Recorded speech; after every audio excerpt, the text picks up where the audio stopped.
Apa itu Indonesia dan apa itu fungsi kota di Indonesia?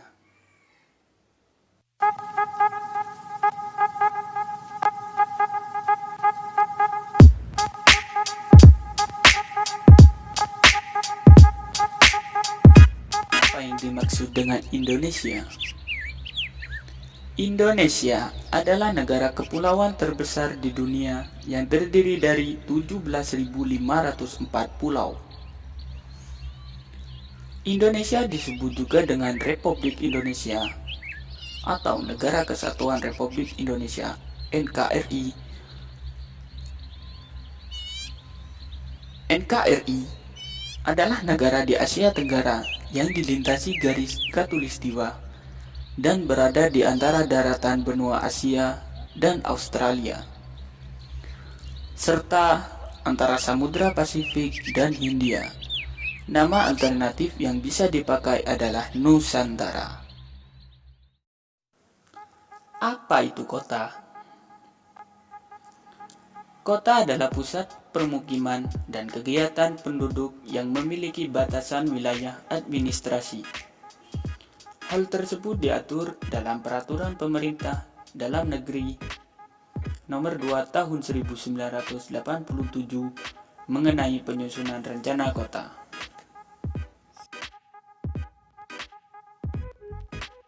Dalam administrasi negara Indonesia, kota adalah satuan administrasi negara otonom di bawah provinsi dan di atas kecamatan. Selain kabupaten yang memiliki ciri fisik sebagai suatu perkotaan, penulisannya selalu dengan huruf besar dan sebaiknya disertai dengan nama penjelas yang mendampinginya. Karena kota adalah suatu nama diri, pendirian unit ini didasari oleh Undang-Undang Nomor 22 tentang Pemerintahan Daerah tahun 1999. Satuan administrasi ini sebelumnya dikenal sebagai Kota Madia. Kota yang dipimpin oleh seorang wali kota yang didampingi wakil wali kota. Keduanya dipilih secara bersama, secara langsung oleh warga kota tersebut. Kota di Indonesia adalah pembagian wilayah administratif setelah provinsi yang dipimpin oleh seorang wali kota.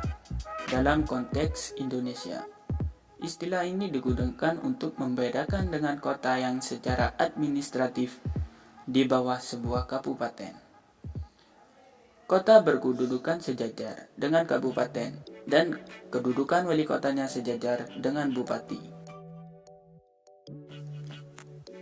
Fungsi kota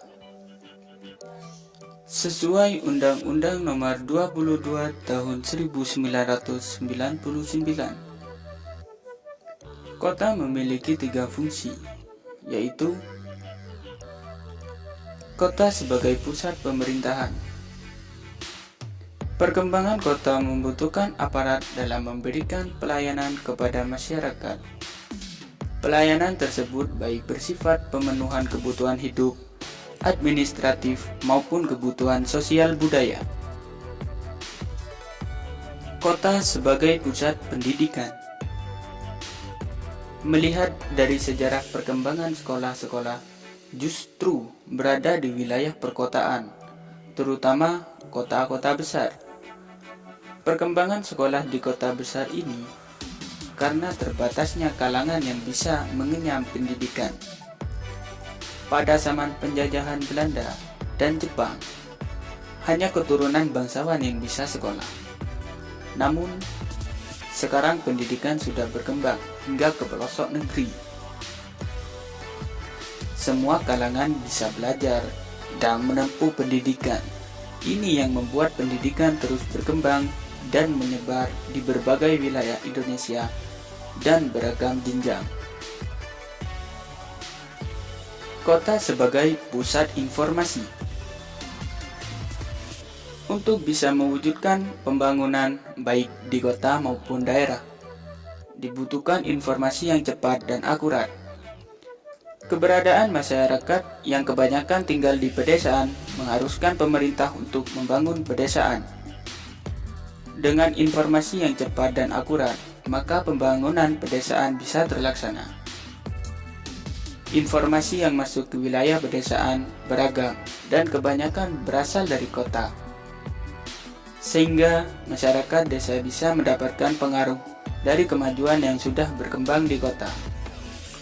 Berbagai informasi yang berasal dari kota ke desa bisa dilakukan dengan berbagai media, di antaranya majalah, koran, radio, televisi, dan internet.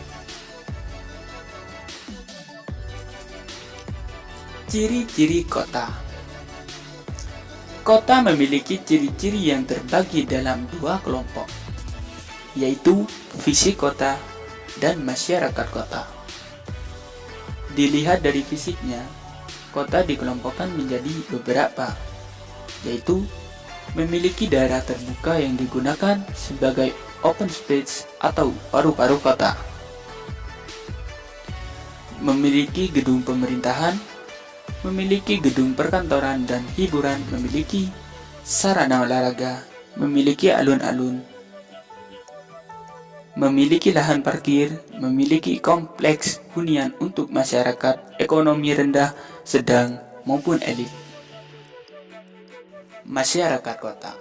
Masyarakat kota memiliki beberapa ciri, yaitu masyarakat kota memiliki pandangan hidup lebih rasional jika dibandingkan masyarakat desa. Penduduk memiliki sikap individualisme serta egois.